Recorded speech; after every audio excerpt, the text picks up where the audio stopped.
All right, YouTube, how you doing? Welcome back to the channel. It is November 20th. Happy Monday to everyone out there. We got an 8-game NBA slate to jump into in today's video. Like we always do, I'm going to go through each and every one of these games. I'm going to give you my lean on the spread, give you my lean on the total, but all of my final plays, so what I'm actually going to be rolling with myself and putting my money on. If you do want to fade me, those plays will be in the pinned comment. Yesterday, what a weird day. We go 3 and 3.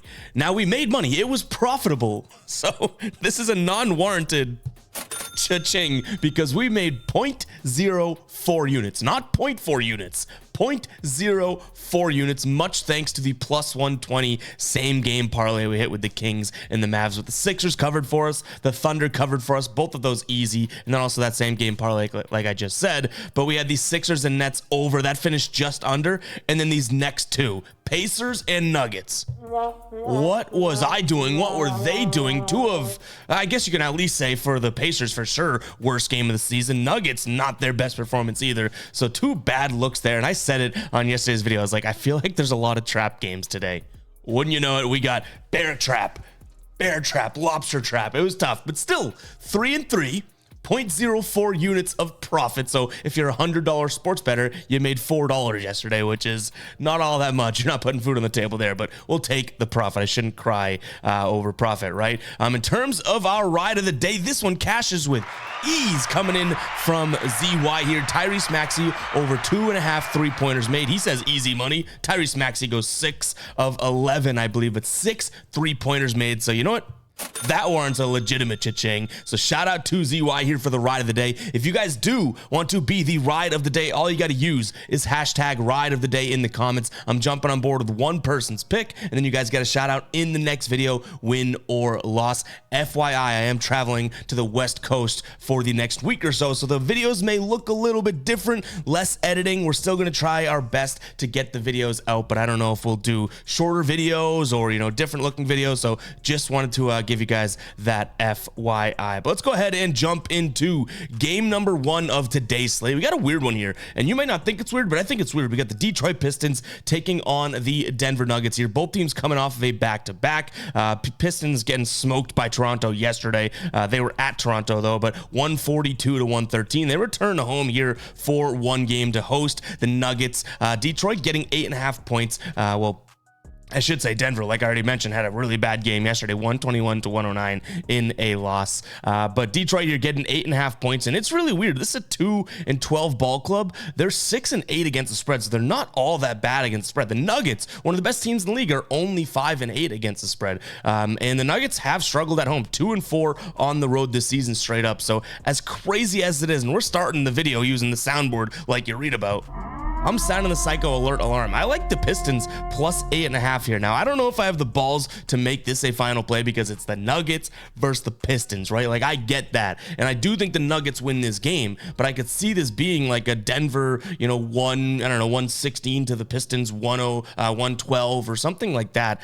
Just a game in which the Pistons, yes, they're not really in the driver's seat ever, but they're riding shotgun fairly well. So as crazy as it is, I do think that, Denver just has struggled as of late. I expect them to bounce back and get a win and get back in the win column here, but I don't know. I'm hard pressed to believe that they'd blow out a team that, as weird as it is, has kept some games as of late close. And again, it is crazy. So if you are on the Denver side of things, I don't blame you. If Denver was at home, not on a back-to-back, I'd probably say they'd mop the floor with the Pistons, but it's almost like a recipe for Detroit to at least keep this game close. They also have a couple guys potentially coming back here from injury. Killian Hayes is questionable. He might play tonight. And then Jalen Duren, which would be an absolute, benefit for the Pistons to get back here. I think he's been out 4 or 5 games. So, yeah. As crazy as it is, I don't mind the Pistons here. And I just said, what was it, 116 to 112 type of thing in terms of a game. So I guess I like the over ever so slightly as well. Both teams on a back-to-back. I don't think the Nuggets defense is going to be as sharp as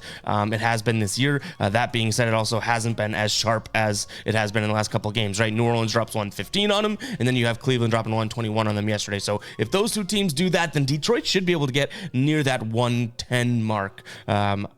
I guess, right? So I'm leaning towards the over as well. But again, this is such a weird spot for me. I don't know if I have the cojones to make either of those a final play. All right, next up, we have Charlotte taking on the Celtics here. Charlotte at home getting 9.5 points. The total sitting at 232. I think that the Celtics win this game. Obviously, yesterday they just barely scrounged out a win. They ended up closing at 12.5 point favorites against Memphis, right? And they only win 102 to 100. So they're on a back-to-back. I don't know if it's going to affect them that much because this Charlotte team really isn't all that great. And they've been bad at home. They're 1-6 at home. So though it is a high number, you can actually get it at -9 if you have Bet365. So an even better line than most sportsbooks at 9.5. I think the Celtics win this game and they win it by a lot. I don't really see any world in which Charlotte kind of keeps up with the Celtics, but I also have seen the Celtics kind of play down to their competition. Now they're still getting wins. I'm a Celtics fan, so I know this stuff in and out. We've seen this in years past where they play really good against good teams and then really bad against bad teams. At least this year they are beating the bad teams, but take it yesterday, for example, Memphis, right? They almost lose that game. They win 102 to 100. So could that be the same thing today?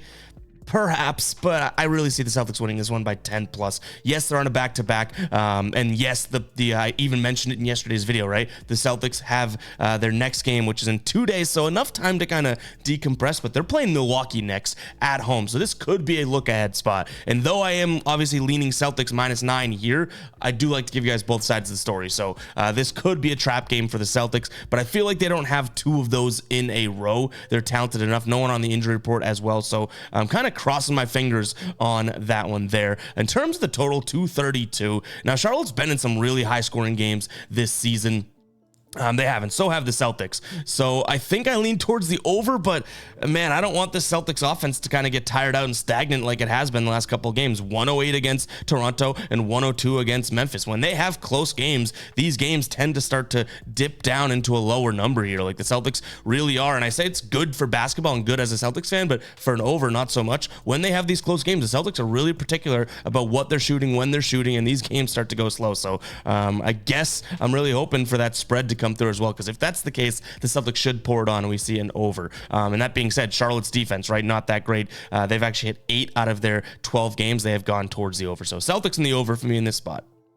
All right, we got Washington hosting the Bucks in this one. I don't even know what's going on with the Washington team here. They have already started to say that they don't really view Jordan Poole as a future player. They might be interested in shopping him around. It's like you've had him for 12 games, right? Like yikes. But Milwaukee's also kind of been all over the place. Now they have 4 wins in a row, and their best quality win was probably last game against Dallas. But the 3 wins that are in that 4 in a row, other than the Dallas win, were Chicago, Toronto, and Charlotte. Like I don't know how much I want to put weight into that, but that said, they're 3-0 against spread in their last 3 games. So whether they're playing bad teams or not, they're still covering these bigger numbers. So I do like Milwaukee in this one because, again, Washington, I don't care if they're home, if they're away, whatever. This team seems like they're in shambles right now.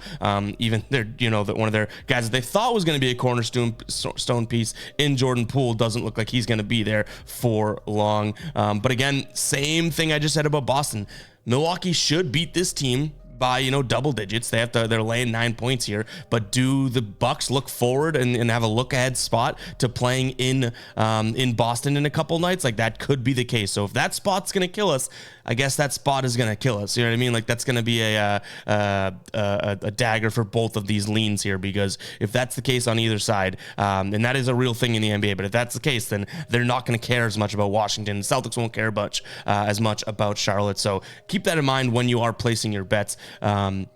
In terms of injuries here, Chris Middleton is probable in this one. I think he sat out the previous game, if I'm not mistaken, but looks like he could come in play here, which obviously will help Milwaukee that much more. But it really has been a Lillard and Giannis show. Giannis had a 40 and 15 game against the Mavs the other night. So if he's going to dominate like that again, I don't really think Washington keeps this one close. The total sitting at 244.5, and I understand why. This is a Bucks team that has shown that they can have these high scoring games and play really well. Going up against a Washington team that just really is not the best of defenses. But I don't think Washington matches up well whatsoever against this Milwaukee team. Malik Beasley, Middleton, Giannis, and Brook Lopez should be able to kind of handle the 2 through 4, Poole, Denny Avdija, and Kyle Kuzma and Gafford, right? From a defensive perspective, yes, Lillard isn't the best of defenders, but Tyus Jones isn't going to drop 30 on your head. So I don't really see a matchup here that I see Washington winning, especially, getting Chris Middleton back, who is an underrated defender is a good look for them as well on the Milwaukee side of things. So I'm going to lean towards the under here. I don't think Milwaukee's going to score a lot of points, and the only games that we've seen them really go over this season have been the games in which they needed to score a lot of points to win. They're not really, other than I believe it was the Charlotte game, they're not really playing these teams that are scoring a few amount of points and then going out there and dropping 130 on their head. So give me the under 244.5 in this spot as well. All right, guys, before we continue on with the slate, I do want to shout out the Fade Me sale we have going on. Call it the Black Friday sale, call it the holiday sale, the Cyber Monday, whatever you want to call it. We have our biggest sale and really cool, unique deals going on the store right now. So t-shirts up to 40% off. Most of them are right around that 30% bucket at $19.99 over on the store right now. But the really cool deal is if you buy a hoodie or a sweatshirt like the crew neck I'm wearing right now, you can use code BFHOOD, BFHOOD, and you can get that hoodie and a hat. Now you get the hat additionally for 50% off. So any full price hoodie or sweatshirt you buy, you get a hat 50% off. But yeah, guys, go check it out. You can combine the deals as well. If you want to put a tee in your cart, you can get, a tee for $18.99, $19.99. You can get a hoodie and then a hat for 50% off there. So go check it out. FadeMe.store. Again, this is our Black Friday, Cyber Monday sale. We even have our brand new holiday collection. So the Santa drinking the beer with the money bag or the Grinch shirt that we have over on FadeMe.store, those are also included in the sale. So go ahead and check it out, guys. Again, that is FadeMe.store. It's the merch brand that we've built here. It's going really well thanks to you guys, and cannot thank you guys enough for the support. We launched this deal yesterday and you guys hammered it. So yeah, you're gonna put me in a coffin because we're not making any money with those t-shirts being marked down so much and whatnot. And nonetheless, guys, happy to do it and happy to have these deals going on. So check it out, FadeMe.store. Let's go ahead and get back to the second part of this slate. All right, this should be a good one. We have Minnesota hosting the Knicks here. Two sort of, I guess, grinded out defensive-minded teams as of right now. Minnesota is laying 3 points at home, which I think makes sense. The total sitting at 213.5. Let's start with the total in this one because I know a lot of people that this low number at 213 is going to make a hell of a lot of sense. And that is fine, and it does make sense. That being said, both these teams in their last few games have started to kind of up the tempo and play fairly quickly. So this is a Minnesota offense that, isn't shooting a lot and is a good defense, right? And same thing for the Knicks. But the efficiency that these two teams are shooting with has been pretty damn good. So in their last 5 here, this Knicks just bumping into the top 10 in field goal percentage. And then for Minnesota here, all year long, they've been shooting really efficiently, but also a top 10 field goal percentage team. So I see these two teams, yes, they're not running up and down the court crazy, but their last few games here, Knicks last 3, 116 scored, 120 scored, 122 scored. Now that's against Atlanta, Washington, and Charlotte. Not very good defenses. Minnesota last couple games, 115, 121. Again, not the best of defenses, a little better than the Knicks had to deal with, but we're not asking for a lot of points here. 213.5. I do see this one getting up and over that number. It could be the type of game where we have egg on our face, but I get that Vegas is and the bookmakers are really valuing these defenses, but I feel like we're leaving out the fact that, Julius Randle, Jalen Brunson, Karl Anthony Towns, Anthony Edwards are playing in this game. Like, there are some players here that are above any defense they play, and they'll still probably give you 20 plus points each, right? So I'm going to lean towards the over 213.5. I think a lot of people could be on the under today. I'm going to keep an eye on where the money and the bet percentages are using Outlier, guys. Outlier, my favorite sports betting research tool. Link in the pinned comment. 7 days free. Nice little plug there. But I'm going to keep an eye on where the money is, because if the public's hammering the over, then I'll probably stick away from it because I want to see if Vegas moves that around or whatnot. But if people are hammering the under because it's two really good defenses and defensive-minded teams, I might be the contrarian in the room and roll with the over here. So keep an eye on the pinned comment. There is a chance that over 213.5 could be a final play today, and I do really like it, which, again, it's more or less saying I understand these are two good defensive teams, right?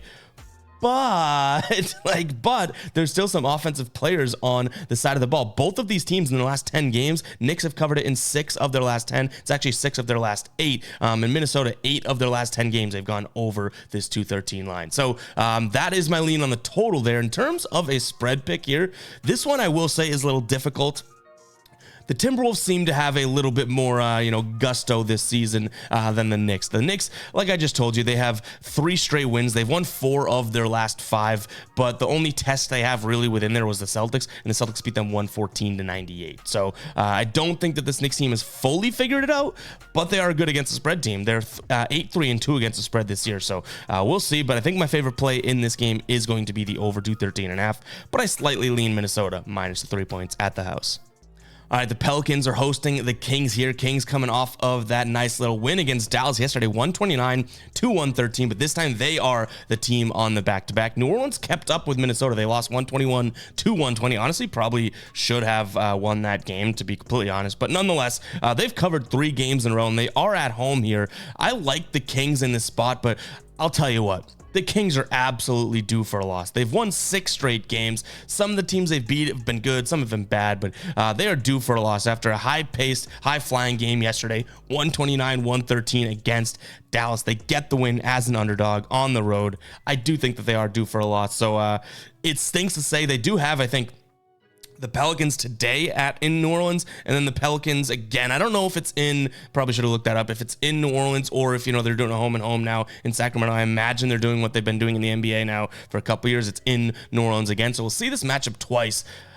I like the Kings. They're the better team, but I wouldn't be surprised if the Pelicans win this game and then 2 days later the Kings do what they were supposed to do in this game in that game, because this is a Kings team that seems like they're due for a loss, but they're playing good basketball, so I do lean Kings, but I'm kind of giving you the caveat or the out of, well, it kind of makes sense if they drop this game. 6 games in a row here. A lot of it has been high-flying games, right? Like they've scored 120 plus or 125 plus in 4 of those, 6 games in a row. Actually, 5 of those 6 wins in a row, so they've been running up and down the court. But give me the Kings. Total sitting at 237 here. I guess you got to look over. What did I just say? The Kings have been scoring a ton of points here. I don't view this New Orleans defense as like a world-beating defense. The kind of middle of the pack. I don't want to say they're bad defense, but the Kings should have their way offensively. But the fact that they're due for a loss and that back-to-back has me a little bit worried, but I'll lean towards the over 237. I think that this could be a good spot for same-game parlay. The 2 games that I'm really having my eye on for a same-game parlay today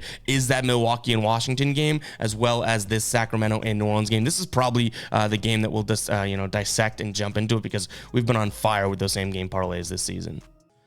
All right, Chicago taking on Miami. These 2 teams played a couple nights back. Chicago wins 102-97, and I was shocked by that. We lost that. I think we had Miami, the final spread, and I think they closed at 1.5, right? I like Miami again today. They are the better team. They got beat last game, a little crazy to me. But this is a spread at 210, 210.5 on some books too, right? Where it's not the same thing that I was talking about with New York and Minnesota. These 2 teams don't have the Anthony Edwards or the Julius Randle. Like, yes, they have good players, but this Chicago team seems like they're in a little weird, like this Zach LaVine situation. I don't know if you guys saw it. I think it was that last game or the game before, actually I'm mistaken, but nonetheless, like, they come back, win, and then all of a sudden Zach LaVine, like, pretty much he doesn't, people are saying he shoved the press, the PR lady. He didn't really shove her, but he's kind of like, I'm not doing an interview, and kind of lightly shoved her off. It's become like a big thing, right? Zach LaVine doesn't want to be in Chicago. That much is clear.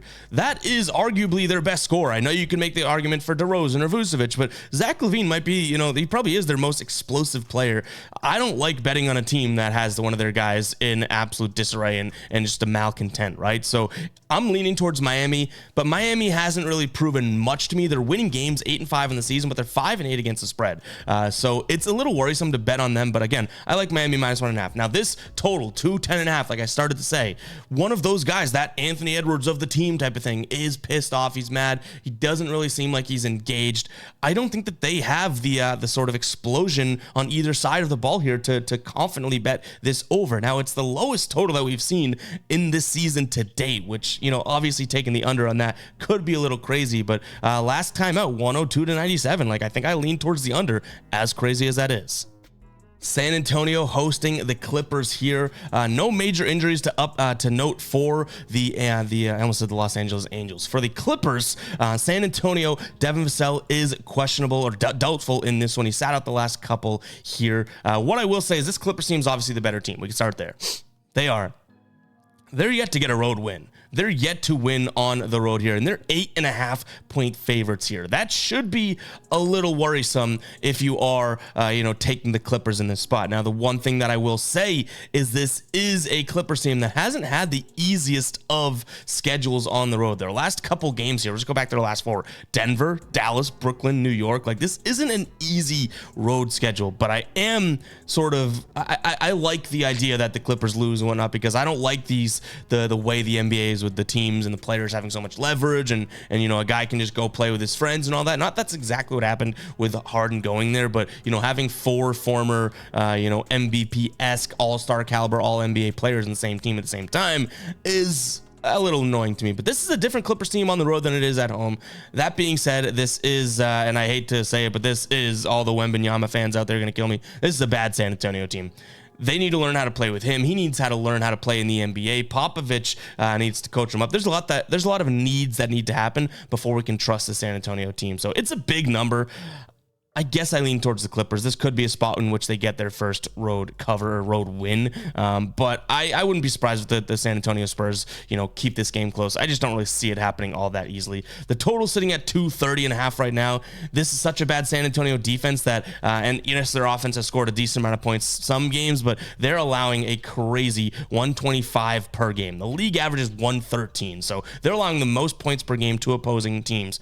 So I guess you have to look at the over here, but man, I don't love doing that. This is a San Antonio team that is just allowing a million points to opposing teams. So it's a little crazy, but I'll lean towards the over. Hopefully the Clippers can kind of click and we see this game kind of go as I say. But if you're out there betting, I don't know, and maybe you guys can let me know in the comments, but I don't know what the true edge is in this game. I really don't see the biggest of edges in this game at all.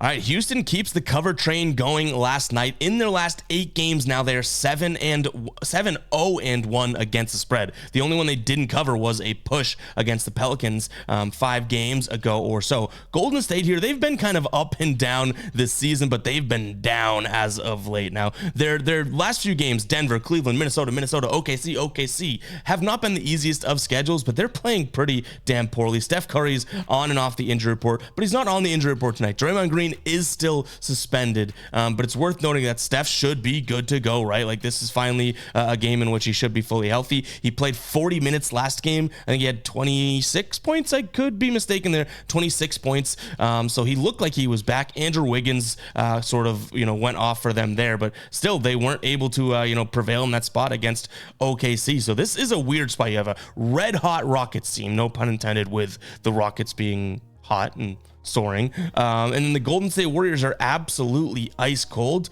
but this has to be a spot in which this game stays close, right? So even if the Warriors get the win here, I don't know if they're trustworthy enough as of late to be laying 7.5 points at home. They're 1-6 on the year as well, which is crazy. They're usually a really good team at the house, and they haven't been this year. So, I think the Warriors do get back on the win train. This is how I predict this one going. I think the Warriors get the win tonight. 7.5 points seems like it's a little bit too much to lay one of the better, and it's crazy to say, one of the better Rockets against the spread teams in the league right now, right? So this Rockets team, even yesterday we saw it, the Lakers -5.5 or -6. They only lose by 1. They were 7.5-point dogs against the Clippers. They lose by 6. This is a team that's they're killing it against the spread. Red hot against the spread there. So I don't love doing it because I do think the Warriors get back on the win train here, and obviously, late game fouls and whatnot could put this over that number, that crucial 7.5. But give me Houston plus the 7.5 points. But I wouldn't predict that they pull out the win in this spot. Total sitting at 221. It's a damn good number. It is a good number here. I really do think so. Houston's been playing way below that number. The last 4 games have finished under that one, and Golden State, 3 of their last 4 have gone over. So if I think the Warriors are gonna, control this game, Houston is going to keep it close, but I think the Warriors win this game. They play to their pace. I'm leaning towards the over, but it is an ever so slight lean towards the over in this one. I could see this finishing at like 223, right? So not the most confident there. In fact, these last 2 games, I don't love the spots, but we love to go through each and every game, whether we're a million times confident or not all that confident, because I give you guys my most confident plays in the pinned comment, right? So that's what I'm actually rolling with. But yeah, I'll take, Houston plus the 7.5, Golden State to probably win, and a slight lean towards the over. And guys, that is all I have for you on this beautiful Monday. Again, again, the videos are probably going to look a little bit different. Tomorrow, we'll still have the same NBA video. We're going to try and get ahead of some NFL videos for the special games that we have coming up for Thanksgiving and whatnot. But yeah, we're going to put in that work. We're flying out Tuesday night. So yeah, we'll have some different videos and some makeshift setups to go along with that, like we do when we travel. But nonetheless, guys, we're still going to get videos out and everything like that. But we'll catch you guys in the next one, all right? Peace out.